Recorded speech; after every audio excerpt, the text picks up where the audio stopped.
नमो नमः। अद्य पुनः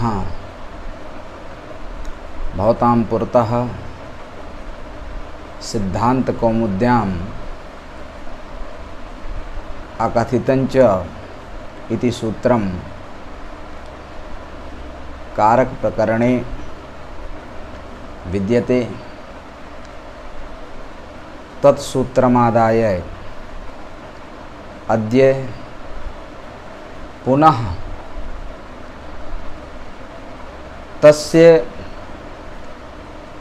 अर्थ विचार चर्चा प्रस्तूयते।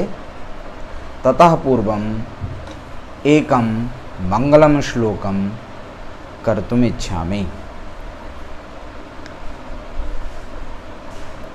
गंगा तरंगरमणीयजटाकलापं गौरी निरन्तरविभूषितवामभागं नारायण प्रियमनङ्गमदापहारं वाराणसी पुरपतिं भज विश्वनाथं। वाराणसी पुरपतिं भज विश्वनाथं। तर्हि पुनः एकदा सिद्धान्तकौमुद्याः कारकप्रकरणे स्थितानां सूत्राणां विचार चर्चायां स्वागतं व्याहृत्य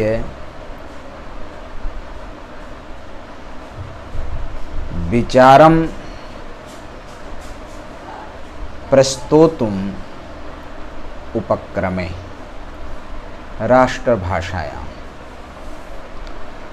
जैसा कि आप जानते ही हैं कि प्रत्येक सूत्र का व्याख्यान हिंदी भाषा में ही हम आप लोगों तक पहुंचाते हैं, जिससे आपको समझने में किसी तरह का काठिन्य न हो। तो समझते हैं। सूत्र है अकथितञ्च। क्या कहता है? तो वृत्ति लिखते हैं आचार्य भट्टोजी दीक्षित। अपादानादि विशेषैः अविवक्षितं कारकं कर्म संज्ञम स्यात्। ये वृत्ति आचार्य लिखते हैं। तो देखते हैं, और यह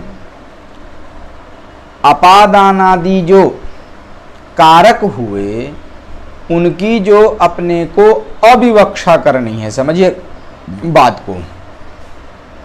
तो यहां पर चूंकि सूत्र में तो अकथितम लिखा हुआ है, तो अकथित कर्म, तो अकथित शब्द अप्रधान परक होता है, लेकिन यहां पर अपने को अकथित शब्द का अर्थ असंकीर्तित कहना चाहिए।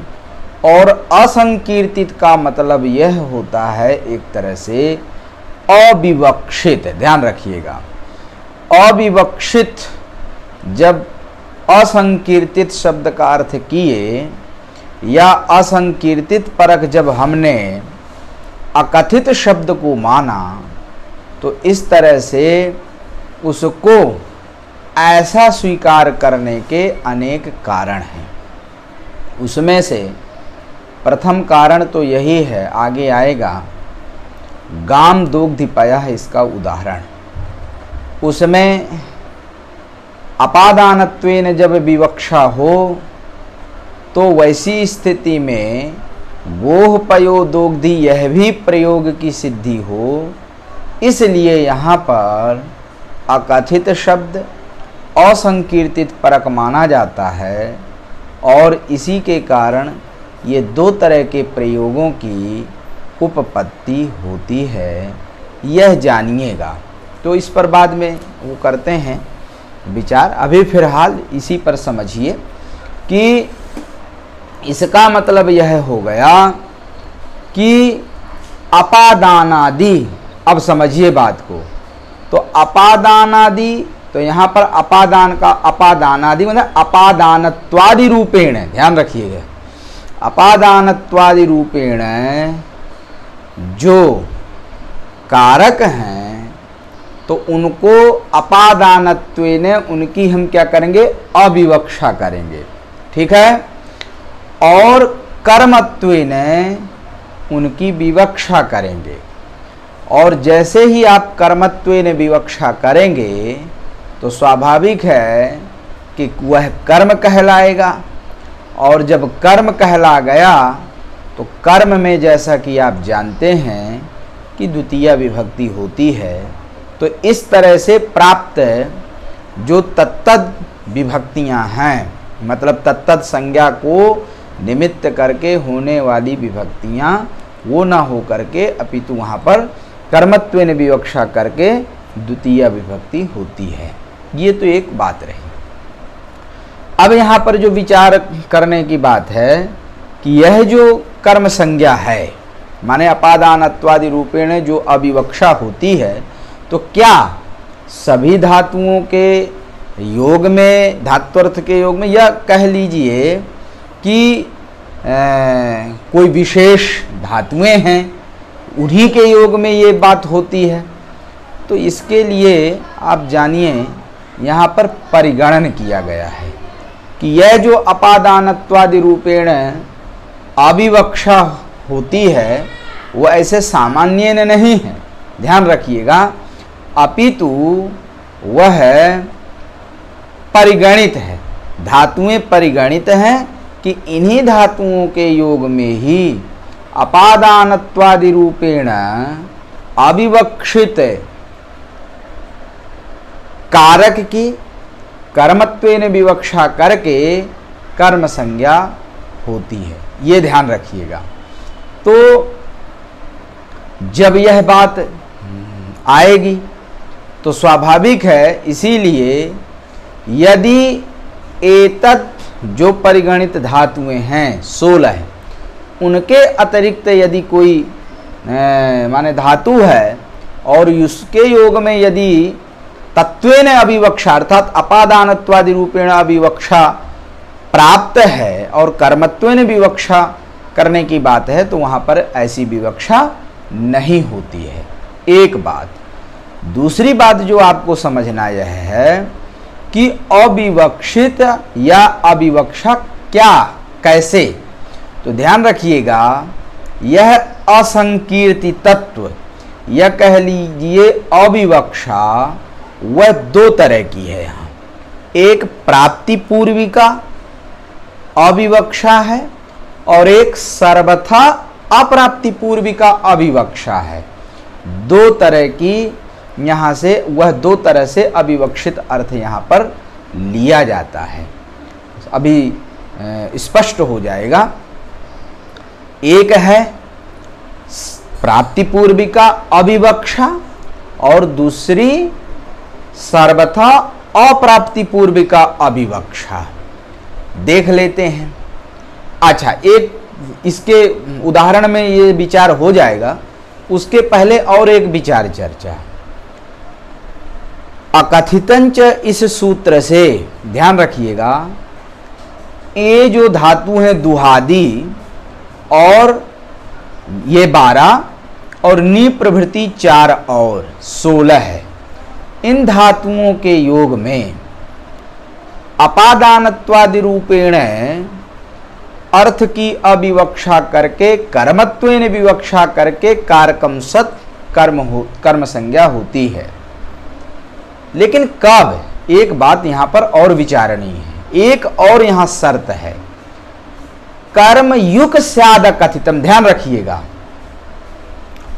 माने कर्मयुक यदि होगा तो वह अकथित होगा। तो तो कर्मयुक्त कौन, अर्थात अपादानत्वादि रूपेण जिस अर्थ की आप अविवक्षा कर रहे हैं, निश्चित रूप से उसका कर्मयुक्त होना जरूरी है। अर्थात वह है, उसका संबंध जो प्रधान कर्म है उस प्रधान कर्म के साथ होना चाहिए। अब विचार यह होगा कि वह कर्मयुक्त या कर्म के साथ जो संबंध की बात कर रहे हैं वह संबंध क्या है। माने जो अविवक्षित अर्थ है तत्तद रूपेण आभासमान जो है उसकी जो आप अविवक्षा कर रहे हैं, तो उसका कर्मयुक्त्व क्या है स्वरूप, कैसे, मतलब दो स्थितियां हो सकती हैं। कर्म का कर्मयुक्त्व एक तो यह हो सकता है कि तत्वेन अविवक्षा जब आप करते हैं और कर्मत्वेन विवक्षा करते हैं, कर्म संज्ञा करते हैं, तो अनंतर कर्म के साथ संबंध होना, या पहले माने अकथित कर्म की प्रवृत्ति के पहले ही कर्मयुक्त या कर्म के साथ संबंध होने की बात है। फिर बोल देता हूं, यह जो बात चल रही है कर्म के साथ संबंध की, वह कर्मणः संबंध कैसे अपने को लेना है। माने ध्यान रखिएगा, दुहादी जो षोडश धातु हैं तदवाच्य व्यापार जन्य फलाश्रय प्रधान जो कर्म है उसके साथ यदि संबद्ध है वह अर्थ है, तो ध्यान रखिएगा संबद्ध ही अकथित कर्म कहलाता है। यदि प्रधान कर्म के साथ वह संबंधित नहीं है या प्रधान कर्म के साथ उसका संबंध नहीं है, जिसको आप अपादानत्वादि रूपेण अविवक्षा करना चाहते हैं, तो निश्चित रूप से फिर वहां पर वह अकथित कर्म नहीं हो पाएगा फिर, क्योंकि अपनी शर्त है कि षोडश जो दुहादी धातु हैं उनके योग में ध्यान रखिएगा, वहां पर दुहादी जो धातुएं षोडश धातुएं तदवाच्य जो व्यापार है तादृश व्यापार जन्य जो फलाश्रय अर्थात प्रधान कर्म, उस प्रधान कर्म से संबद्ध ही अकथित कहा जाता है। अकथित कर्म को ऐसे ही आप समझिए, ऐसे ही अकथित कारक की कर्म संज्ञा कहनी चाहिए।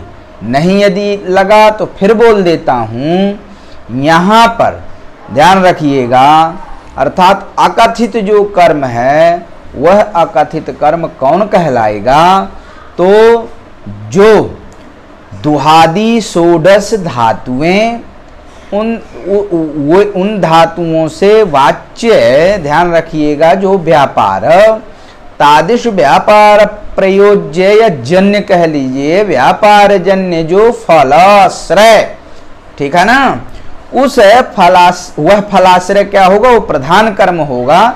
उस प्रधान कर्म से संबद्ध ही अकथित कारक की कर्म संज्ञा होती है, समझ रहे हैं। और यदि ऐसा कोई नहीं है तो निश्चित रूप से वह अकथित नहीं हो पाएगा, और उस ऐसे वो ऐसे अकथित की कर्म संज्ञा भी नहीं हो पाएगी, तो द्वितीय विभक्ति भी नहीं हो पाएगी। ये चीज अवश्य ही जाने रहिएगा। अब यहाँ पर जो विचार करना है कि ये कर्मयुक्त, इसीलिए देखिए लिखे हैं कर्मयुक्त स्याद कथितम, इस पंक्ति को बिल्कुल समझ लीजिए।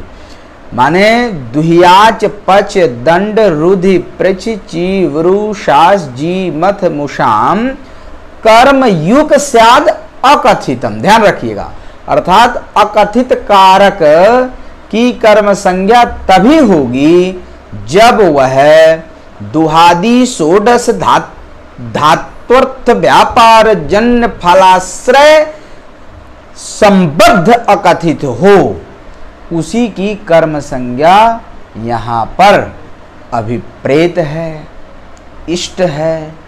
यदि ऐसी स्थिति नहीं होगी तो निश्चित रूप से अकथितंच इस सूत्र के द्वारा कर्म संज्ञा नहीं हो पाएगी। अब आपके मन में जिज्ञासा होगी कि आखिर यह कर्म युक्त्व कैसे हम समझें, क्योंकि ध्यान रखिएगा ब्रू धातु है, सास धातु है, यहाँ पर तो कभी भी समझ रहे ना, तो कर्म युक्त्व संभव ही नहीं है अकथित का। धात्वर्थ ध्यान रखिएगा व्यापार जन्य फलाश्रय जो भी है वहां पर, जैसे देवदत्तः धर्मम ब्रूते शास्तिवा, ऐसा करके वहां पर समझ रहे ना, तो देवदत्तः है, तो अब वहां पर कहना है कि ब्रू है और शास धातु, ध्यान रखिएगा दो धातुएं वहां पर हैं। उनके विषय में आपको समझना यह है कि वहां पर धात्वर्थ व्यापार, ध्यान रखिएगा व्यापारात् प्राक कर्म संबंधत्व अकथित का हो ही नहीं सकता है। समझिएगा बात को। ब्रू, फिर बोल देता हूं, ब्रू और सास में धात्वर्थ व्यापार के पहले, ध्यान रखिएगा, जो प्रधान कर्म है उसके साथ अकथित का संबंध संभव नहीं है। तो अब यहाँ पर ब्रू और सास का आपने परिगणन तो किया है, तो अब जब उसका कर्म युक्त संभव ही नहीं है तो अकथित उसका कैसे बन पाएगा। तो इसलिए आप ध्यान रखिएगा यहाँ पर कर्म युक्त जो लेना है या कर्म युक्त स्याद अकथितम जो बात चल रही है, वह कर्म युक्तम दो तरह से आप समझिएगा।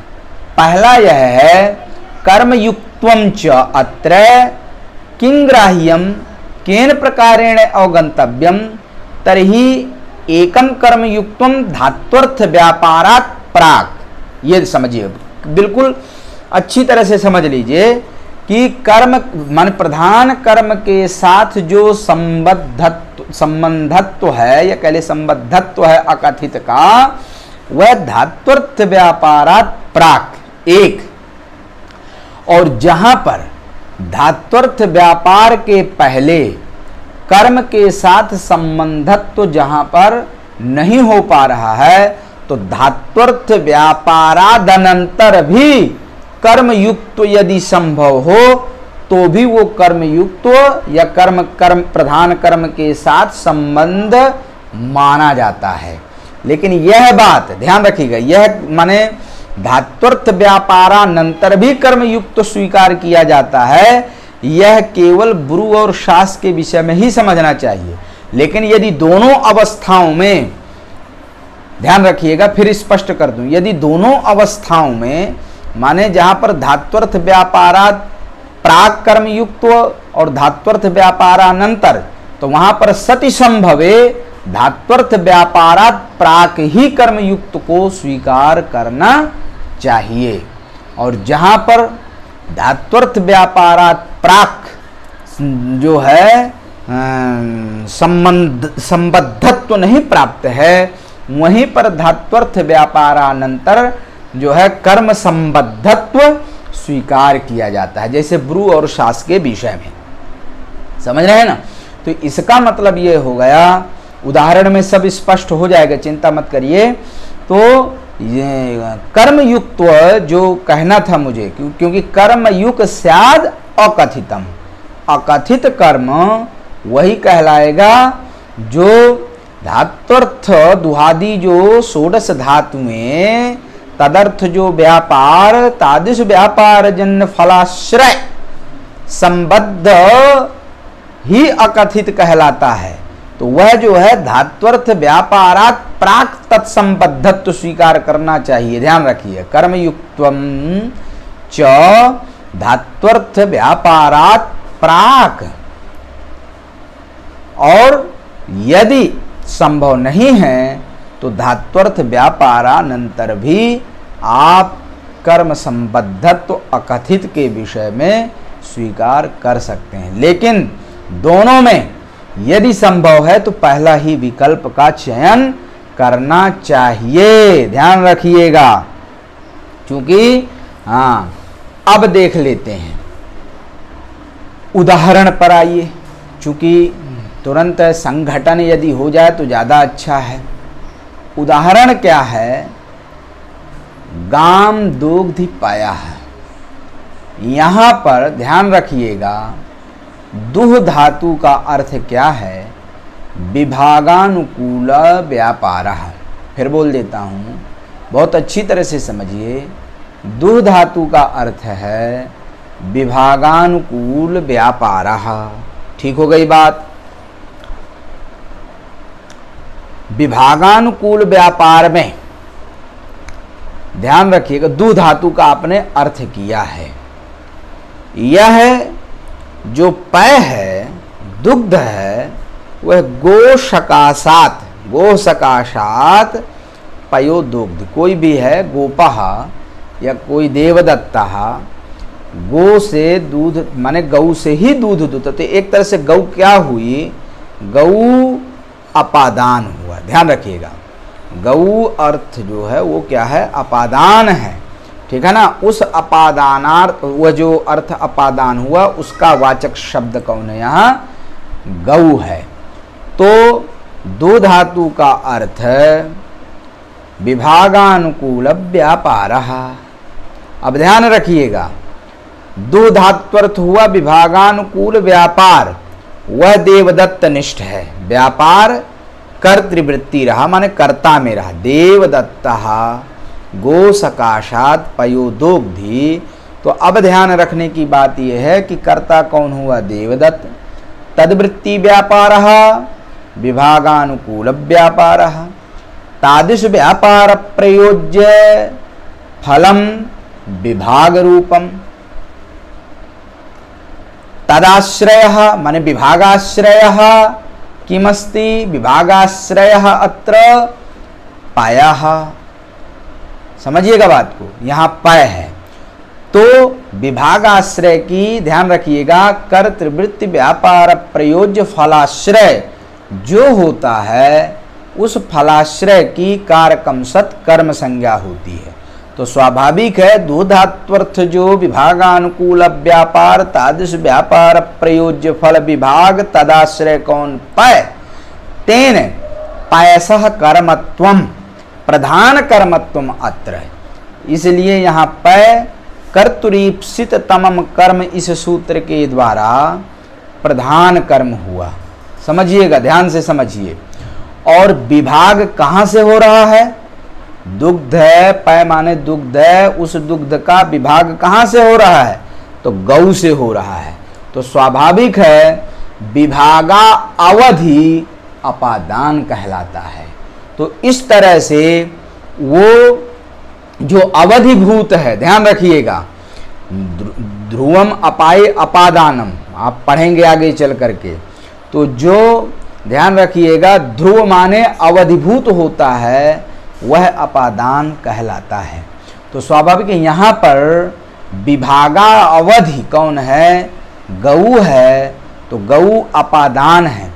तो उस गऊ जो अपादान है तो उसको अपादानत्वेन उसकी क्या करेंगे? उस अर्थ की अविवक्षा करेंगे और कर्मत्वेन विवक्षा करेंगे।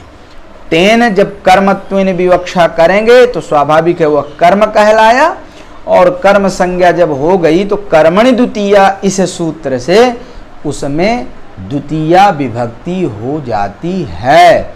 और दुहादि इन धातुओं षोडश धातुओं के योग में जो परिगणन है उनका जो ध्यान रखिए, उनके योग में जो प्रधान कर्म संबद्ध जो अकथित की कर्म संज्ञा होती है यहाँ, वह अर्थात अकथितंच इस सूत्र के द्वारा क्रियमाण जो कर्म संज्ञा है वह कर्म गौण कर्म कहलाता है, अर्थात अप्रधान कर्म कहलाता है। यह भी ध्यान रखिएगा। समझ में आ गई बात? तो इस तरह से पय विभागाश्रय है, वह विभाग की अवधि कौन है? गऊ है। उस स्वाभाविक है, वह अपादान है, उसको अपादानत्वेन अविवक्षा करके कर्मत्वेन विवक्षा करके वहाँ पर द्वितीया विभक्ति होती है। तेन जो है देवदत्तः गाम पयोदोग्धि, यह रूप बनता है। अब यहाँ पर आप देखिए कि यहाँ पर कर्म युक्त तो है कि नहीं है। अकथित कौन है? गऊ है। समझिएगा बात को। अपादानत्वेन अविवक्षा आप किए हैं गऊ रूपी अर्थ की। समझ में आ रही बात? तो अब उसका कर्म युक्त तो करिए, देख लीजिए वह कर्म युक्त है कि नहीं है। तो निश्चित रूप से प्रधान कर्म कौन है? विभागाश्रय पाया है। तो उसका भाई गऊ से ही तो पय निकल रहा है, क्योंकि जो दुह धातु है अंतः स्थित द्रव्य विभागानुकूल व्यापार, तो गऊ के अंदर ही वह पय है। तो स्वाभाविक है जो अकथित अपने को यहाँ करना है या जिसकी तत्वेन अपादानत्वेन अविवक्षा करना है, उसका वह अकथित कहलाया और उस अकथित का संबंध प्रधान कर्म के साथ है। समझ में आ गई बात कि नहीं आ गई? तो इसलिए यह आप निश्चित रूप से जिन भी धातुओं का परिगणन है वहाँ पर अकथित का प्रधान कर्म के साथ संबद्धत्व संबंध के स्वरूप का ज्ञान निश्चित ही करना चाहिए। और यह जैसा कि मैंने पहले भी बताया कि अविवक्षा दो तरह की है, तत्तद रूपेण प्रसक्ति पूर्विका अविवक्षा और सर्वथा अप्राप्त पूर्विका अविवक्षा। तो यहाँ पर जो गऊ है वह अपादान है निश्चित रूप से, तो वह यहाँ पर अपादानत्वेन रूपेण माने प्राप्ति पूर्विका अविवक्षा है। लेकिन बलिम भिक्षते या बलिम याचते वसुधाम में समझिएगा बात को, यहाँ पर यह जो है सर्वथा अप्राप्ति पूर्विका अविवक्षा है, चूंकि आप बलि को अपादानत्वेन अविवक्षा करते हैं। समझिएगा बिल्कुल बहुत बढ़िया से, उसको बलि को आप क्या कहते हैं? अपादानत्वेन अविवक्षा करके कर्मत्वेन विवक्षा करके उसमें स्वाभाविक है अकथित आप बलि को बना देते हैं, वो अकथित हुआ। ठीक हो गई बात? हमको कहना यह है कि कोई व्यक्ति जैसे है तो किसी से जब याचियां करता है तो क्या माने याचना करने पर ही याचियां आपने की तो क्या वो दे देता है क्या? भाई याचियां आपने की तो जब वह देगा जिस चीज को आप मांग रहे हैं तभी तो वहां से उसका विभाग होगा। जैसे वसुधा है तो भगवान वामन बलि से वसुधा की याचियां करते हैं, तो भगवान ने मांगा, जब वह व्यक्ति संकल्प करेगा अनंतर भविष्य में न वह देगा, तो अभी पता चला आप याचियां ही कर रहे हैं तो वहां पर कहां से विभाग हो गया? तो ऐसे स्थल में अर्थात याचते स्थल में जहां याच धातु है भिक्ष है, यहां पर ध्यान रखिएगा ये सर्वथा अप्राप्ति पूर्विका अविवक्षा है। वहां पर क्योंकि स्वयं भाष्यकार ही लिखते हैं कि नहीं याचनादेव अपायो भवति। यदि याचितः यदा ददाति, यदि ददाति याचितः तदा अपायेन सह युज्यते। ध्यान रखिएगा, कोई व्यक्ति जब आप मांगते हैं कोई चीज, याचियां करते हैं, तो नहीं याचनादेव अपायो भवति। यदि ददाति तदा अपायेन युज्यते, यदि वह देगा तब वह जो है अपायेन युज्यते, तब वह वहां पर जो है अपाय होगा। तो तत्वेन, वो अपादानत्वेन रूपेण उसकी आप अभिवक्षा करोगे। लेकिन यहाँ पर चूंकि याच वगैरह के योग में याचरी धातु जहाँ है, याच है, वहाँ पर सर्वथा अप्राप्ति पूर्विका अविवक्षा होती है। समझिएगा बात को। तो इसलिए ऐसे स्थल में ये जो है सर्वथा अप्राप्ति पूर्विका ही अविवक्षा समझनी चाहिए। ये एक बात आवश्यक थी, इसलिए मैं बताया। ये हो गया। अब आपको मन में आएगा कि कर्मयुग स्याद कथितम, वहां पर गुरुजी आपने बताया कि कर्मयुक्त्व धात्वर्थ व्यापारात प्राक ही यदि कोई समस्या नहीं है तो स्वीकार करना चाहिए। इसका प्रतिफल क्या समझते हैं? इससे होगा क्या? तो ध्यान रखिएगा, ये कहने का उद्देश्य ये था कि यदि हम ऐसा ना कहें तो बहुत से ऐसे स्थल आ जाएंगे जहां पर मान लीजिए अनंतर धात्वर्थ व्यापाराद अनंतर भी, जैसे स्थाल्य देवदत्ता स्थाल्याम गाम पयो दोग्धि, यह है उदाहरण। तो यहां पर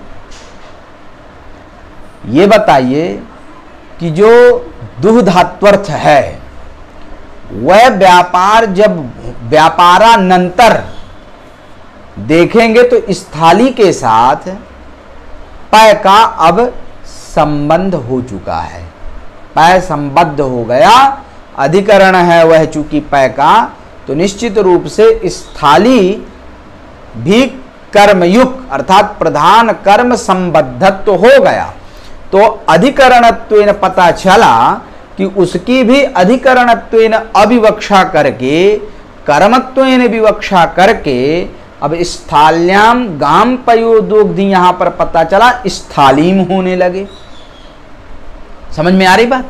चूंकि यहां पर निश्चित रूप से यह प्रश्न हो सकता है कि भाई स्थाल्याम गाम पयोदोग्धि है, तो जिस प्रकार से अपादानत्वेन गो अर्थ की अविवक्षा करके, अपादानत्वेन अविवक्षा करके, कर्मत्वेन विवक्षा करके, जैसे वहां पर आप द्वितीय विभक्ति करते हैं, तथैव स्थाली भी, स्थाली की भी जो है अधिकरणत्वेन अविवक्षा करके, कर्मत्वेन विवक्षा करके, वहां क्यों नहीं द्वितीय विभक्ति होती है कर्म संज्ञा करके? इस प्रश्न का उत्तर यही है जो मैंने बताया कि कर्मयुक्त स्याद अकथितम, अकथित वही है जो कर्मयुक्त हो। तो कर्मयुक्त तो भी है भाई, आप तो स्वयं कहें कि धात्वर्थ व्यापारात् प्राक तदनंतरम वा कर्म संबद्धत्वम, प्रधान कर्म संबद्धत्वम कर्मयुक्तम। कर्मयुक्त तो यही है कि धात्वर्थ व्यापार के पहले अथवा अनंतर, तो वहां पर जो है द्रव जो दोहन क्रिया है अर्थात व्यापार है वो संपादित हो चुका, अनंतर अब संबंध जो है स्थाली का हुआ। तो ये ध्यान रखिएगा, धात्वर्थ व्यापार के पहले जिसका प्रधान कर्म के साथ संबंध होगा, ऐसे ही संबद्ध को अकथित के रूप में यहां पर समझना चाहिए। तो अब प्रश्न यही उठेगा कि तब फिर तो यही, इसीलिए हमने कहा था कि दोनों ही स्थितियों में पहला जो श्रेयस्कर मार्ग है कि धात्वर्थ व्यापारात् प्राक ही कर्मयुक्त तो समझना चाहिए, कर्म युक्तम जो है धात्वर्थ व्यापारात प्राक प्रधान कर्म संबद्धत्वम, यही है कर्म युक्तम। अनंतर केवल ब्रू और शास के विषय में ही लागू होता है या अन्यत्र भी जहां पर, लेकिन प्रथम संभावना यही होनी चाहिए। धात्वर्थ व्यापारात प्राक ही, इसीलिए स्थाल्याम गामदोग्धिपाया में स्थाली जो है अधिकरणत्वेन अविवक्षित नहीं हुई। समझ में आ रही बात? और इसीलिए वहां कर्म संज्ञा होकर के द्वितीय विभक्ति भी नहीं होती है, ये ध्यान रखिएगा। समझ में आई बात? अब यहां पर एक बात और समझने की है, फिर उदाहरण ध्यान रखिएगा। हम क्रम से पूरे के पूरे उदाहरण अगले व्याख्यान में ही बताएंगे, क्योंकि अभी यहां पर सूत्रार्थ विचार ही कर लिया जाए। अब देख लेते हैं। एक पक्ष यहां पर यह है कि यदि किसी व्यक्ति को ऐसी जिज्ञासा हो जाए कि माने द्व्यर्थः पचिः, ठीक है ना, माने दुहादी जो षोडश धातुएं हैं उन धातुओं अथवा तत्समानार्थक जो अन्य धातुएं हैं, समझिएगा बात को, क्योंकि यहां पर आगे चल करके अर्थ निबंध नियम संज्ञा आप पढ़ेंगे, बताऊंगा। तो यहां पर जो समझने की बात यह है कि जो दुहादी षोडश धातुएं और तत्समानार्थक अन्य धातुएं, समझ रहे हैं ना, यदि उनको व्यापार द्वयार्थक मान ले, समझ में आ रही बात? व्यापार द्वयार्थक मान ले, दो व्यापार उनका होता है ऐसा मान ले, भाष्यकार द्व्यर्था पची बोलते भी हैं। तो यदि व्यापार द्वयार्थक मान लिया जाए तो ध्यान रखिएगा, ऐसी स्थिति में अकथितंच इस सूत्र का वैयर्थ प्रतिपादन नव्य वैयाकरण करते हैं। तो एक तरह से उसके वैयर्थ का प्रतिपादन किया जाता है यदि द्व्यर्थः पची ये भाष्य को आधार माने करें, और दूसरा जो है इसको क्या नाम है व्यापार द्वयार्थक मान ले, समझ रहे हैं? तो उदाहरण के लिए देख लेते हैं, जैसे गाम पयो दोग्धी, इसी स्थल में गौहु माने स्थिति क्या होगी, गौहु पाया त्यजति। चूंकि ध्यान रखिएगा गाय चाहे तो दूध देगी और ना चाहे तो दूध, कई बार आप देखेंगे सुनते हुए ग्वाले को कि अरे गाय दूध चढ़ा गई, फिर बछड़े को छोड़ा जाता है जिससे वो बछड़े को पिलाने के लिए फिर वो त्यागती है, चर्वण वगैरह करती है। तो गौहु पाया त्यजति एक यह है, और गोप क्या है, जो है पन्हवाया जाता है, जो है स्तनों में ऐसे पानी या तेल वगैरह करके उसको पिन्हवाया जाता है जिससे वो दुग्ध देती है। तो हमको कहना यह है कि गौः पयः त्यजति एक, और गवा पयस् त्याजयति। गऊ से कुछ ऐसी क्रियाएं करके पय माने दूध का त्याग करवाया जाता है। अगर ऐसी प्रतीति अर्थ की हो रही हो तो निश्चित रूप से तो अब यहाँ पर अब दुह धातु का अर्थ होगा क्या, जैसे ये गौ पयस् त्यजति, गवा पयस् त्याजयति ग्वालः, यदि गोपः, यदि ऐसी विवक्षा है, माने व्यापार द्वयार्थक स्थिति यदि हो रही है, तो वैसी स्थिति में दो धातु का जो अर्थ होगा वह द्रव द्रव्य विभागानुकूल व्यापारानुकूल व्यापार। देखिए दो यहाँ पर व्यापारद्वयार्थकत्वं सम्प्रति अर्थोपादानेन आगतम्। यदा अर्थः अस्माभिरुच्यते तर्हि तत्र व्यापारद्वयम् अवगतं भवति। पुनः श्रूयताम्, फिर से सुनिए। द्रव द्रव्य विभागानुकूल व्यापारानुकूल व्यापार, ये अर्थ है। ठीक है, यहाँ पर समझिए बात को। आप माने क्या कहा जा रहा है कि कर्तुरीप्सित तमम कर्म, इसी सूत्र से कर्म संज्ञा हो जाएगी गौ कर्म, गौ की भी, माने अपादानत्वेन अविवक्षित जो अर्थ था और अकथितंच से हम लोग कर्म संज्ञा कर रहे थे, वह कर्म संज्ञा समझ रहे हैं ना, फलाश्रयत्वेन कर्तुरीप्सित तमम से ही हो जाएगी। अब ध्यान रखिएगा, यहाँ पर जब कर्तुरीप्सित तमम कर्म है तो सूत्र का अर्थ है क्या है, उस सूत्र देख लेते हैं। कर्तुरीप्सित तमम कर्म क्या कहता है? कर्तृवृत्ति व्यापार प्रयोज्य फलाश्रय कारकम सत् कर्म भवति। तो यहाँ पर ध्यान रखिएगा, दो फल, ये जो व्यापार द्वयार्थ आपने किया तो वहां पर दो फल मिलते हैं। क्या है देख लेते हैं। पहला फल क्या होगा? विभाग। बिल्कुल एक तरफ से समझते चलिए, विभागानुकूल व्यापारानुकूल व्यापार। तो एक फल हुआ विभाग, दूसरा फल क्या है? विभागानुकूल व्यापार। समझिएगा बात को। तो यहां पर ध्यान रखिएगा, व्यापार विशिष्ट फलाश्रयत्वम एवं कर्मत्वम, ध्यान रखिएगा, कर्तृवृत्ति व्यापार विशिष्ट फलाश्रयत्वम एवं कर्मत्वम, वैशिष्ट्यंच स्ववाचक धातु वाच्यत्वेन और स्वप्रयोज्यत्वेन। ध्यान रखिएगा, ये इत्युभय संबंधेन वैशिष्ट दानम भवति। देख लेते हैं कैसे। अर्थ आपने विभागानुकूल व्यापारानुकूल व्यापार कहा, तो ध्यान रखिएगा, धात्वर्थ माने कर्ता कौन हुआ? देवदत्तः। तद्वृत्ति व्यापारः विभागानुकूल व्यापारानुकूल व्यापारः। तादृश व्यापार प्रयोज्य फल विभाग रूपम और विभागानुकूल व्यापार रूपम।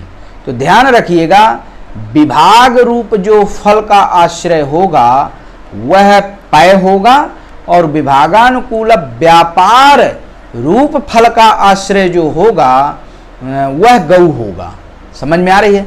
तो तेन जो है इस तरह से व्यापार प्रयोज्य फलाश्रयत्वेन माने गौ की भी कर्म संज्ञा हो गई कर्तरीप्सित तमम कर्म से, क्योंकि विभागानुकूल व्यापार आश्रय वह है और विभागाश्रय पय है, तो निश्चित रूप से उसकी भी कर्म संज्ञा हो गई। तो कहना यह है कि कर्तरीप्सित तमम कर्म, इसी सूत्र से यदि कर्म संज्ञा गौ की सिद्ध है तो फिर अकथितंच सूत्र की क्या आवश्यकता है? यह बात रह गई। तो अब हम बता दें, तो फिर अकथितंच इस सूत्र की फिर क्या आवश्यकता रह गई? आवश्यकता तो नहीं रह गई फिर। तो समझ में आ रही बात? तो ध्यान रखिएगा, आवश्यकता है। यदि दुहादि षोडश धात्वर्थानाम एकेव व्यापारः चेत तर्हि तस्याम अवस्थायाम अकथितंच इति सूत्र से आवश्यकता विद्यते। और यदि व्यापार द्वयार्थकाः दुहादि षोडश धातवः तर्हि तस्याम अवस्थायाम कर्तुरीप्सित तमम कर्म इति सूत्रेणैव कर्मत्वम सिद्ध्यति सिद्ध्यति। अतः तदर्थम अकथितंच इति सूत्र से आवश्यकता नहीं विद्यते। तो पुनः एक बार समझ लीजिए, व्यापार द्वयार्थकत्व पक्ष में अकथितंच इस सूत्र की आवश्यकता गौ की कर्म संज्ञा करने के लिए नहीं है। लेकिन यदि किसी को जो दुहादि षोडश धातु हैं उनके अगर एकार्थ व्यापार की विवक्षा हो तो वैसी स्थिति में गौ अकथित कर्म की कर्म संज्ञा करने के लिए निश्चित रूप से अकथितंच इस शास्त्र की आवश्यकता पड़ेगी। समझ में आई बात कि नहीं आई? तो इसलिए तो स्वाभाविक है कि यदि व्यापार द्वयार्थकत्व है तो अकथितंच सूत्र की आवश्यकता नहीं है, पूर्व सूत्र से ही कर्म संज्ञा हो जाएगी। और यदि ऐसा नहीं है, एकार्थ व्यापार है, एक एव व्यापारार्थः दुहादि षोडश धातूनां तर्हि तस्याम अवस्थायां सूत्रस्य आवश्यकता विद्यते।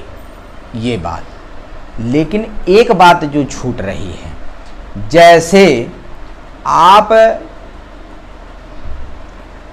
जब अकथितंच यह सूत्र था तो जैसे गाम पयो दोग्धि यह वाक्य है, बड़ा उपयोगी है, ध्यान रखिएगा ये प्रसंग, इसलिए ठीक से समझिए। गाम पयोदोग्धि प्रतियोगी परीक्षाओं में भी ये पूछा जाता है। तो गाम पयोदोग्धि यह है, तो बहुत पूछते हैं सब कि यहाँ पर दो कर्म हैं, तो दोनों कर्मों में ये बताइए यदि वहाँ पर कर्मणि लकार लाना हो तो कर्मणि लकार दो कर्म हैं, तो उनमें से दोनों में से किस कर्म में लकार आएगा, यह प्रश्न पूछा जाता है परीक्षाओं में भी, इंटरव्यू वगैरह में। तो इसलिए ध्यान से समझिए। जैसे गाम पयोदोग्धि मैंने बताया, पयः कर्तरीप्सित तमम कर्म से प्रधान कर्म है, और गाम जो है अकथितंच सूत्र के द्वारा वह गौण कर्म है। तो गौण और प्रधान कर्म युक्त जो वाक्य है उसको यदि कर्मवाच्य में परिवर्तन की बात है तो वैसी स्थिति में किस कर्म में आप लकार लाएंगे, यह प्रश्न उठता है। तो अकथितंच सूत्र जब रहता है तो वहां पर व्यवस्था दी गई कि गौणे कर्मणि दुह्यादे प्रधाने नी ह्री कृष वहाम, वो जो चार धातुएं हैं उनका जो वाक्य है रहेगा जब, जैसे अजाम ग्रामम नयति, तो वहां पर जो है प्रधान कर्म में लकार की सिद्धि होती है। लेकिन जो 12 जो दुहादी धातुएं हैं वहां पर गौणे कर्मणि दुह्यादे, वहां पर गौण कर्म में ही लकार की सिद्धि होती है। तो गाम पयोदोग्धि में गौण कर्म कौन है? गाम। तो उसी कर्म में जब लकार आएगा तो स्वाभाविक है गो रूप अर्थ ही उक्त होगा, और उक्तः अर्थः प्रातिपदिकार्थांतरभूत यस्मिन् अर्थे प्रत्ययः सोर्थः उक्तः प्रातिपदिकार्थांतरभूतः तथा प्रथमा, उससे प्रथमा विभक्ति होती है जो भी अर्थ उक्त होता है। तो अभिहित अर्थ वहां पर क्या हुआ, ध्यान रखिएगा, गौण कर्मत्व रूप वह उक्त हुआ। स्वाभाविक है वहां पर गाम की जगह में कर्मणि जब प्रत्यय करेंगे तो गौः पयः दुह्यते, देखिए कर्मणि लकार किए तो दुह्यते, तो गौः वहां पर जो कर्म था गाम की जगह गौः हो गया।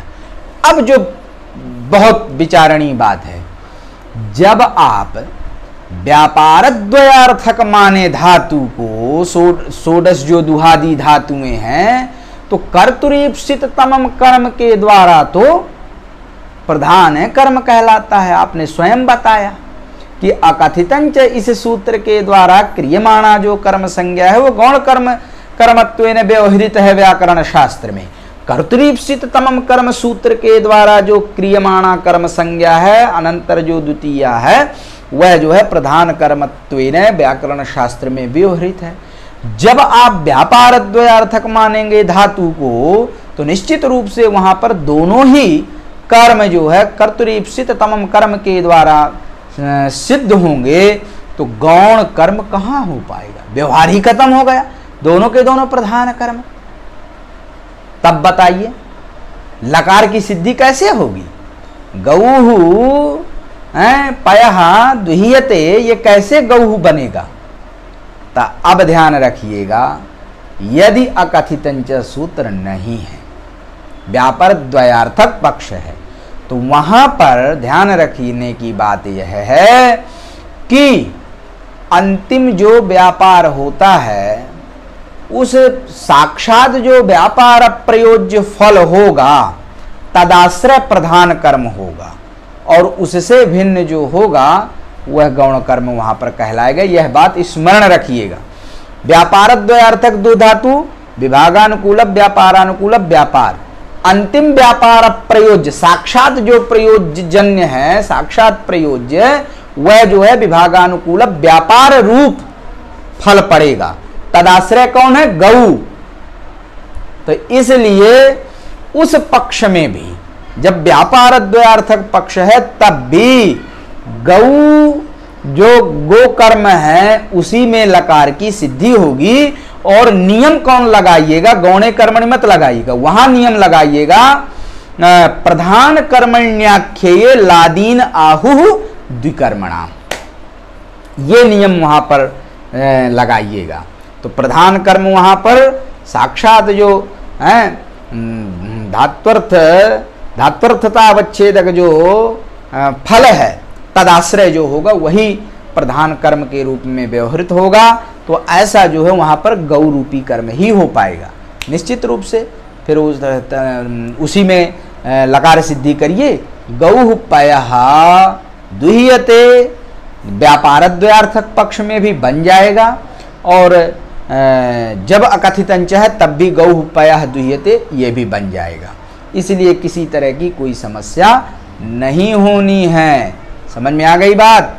तो इस तरह से बढ़िया ठीक तरह से समझिए और अर्थ को लगाइए, समझिए, और फिर इसके बाद अन्य जो जितने भी उदाहरण हैं तत्त धातुओं के उन पर भी विचार प्रस्तुत करेंगे। समझ में आई बात? इसलिए आज इतना ही लगाइए, नहीं तो बहुत अधिक फिर हो जाएगा। बस थोड़ी देर ध्यान रखिएगा। अब यहाँ पर एक बात और समझना चाहिए, जब बता चुके हैं कि अगर हमको अपादानत्वेन ही विवक्षा करनी है तो वहां पर पंचमी विभक्ति का प्रयोग भी साधु है, अर्थात गोह पयो दुग्ध यह भी साधु है और गाम पयो दुग्ध यह भी साधु है। दोनों तरह के ही प्रयोग माने जाते हैं और शास्त्रों में व्यवहृत हैं। तो पुनः इत्येव सर्वं निवेद्य स्ववाचा विरमामि। नमो नमः।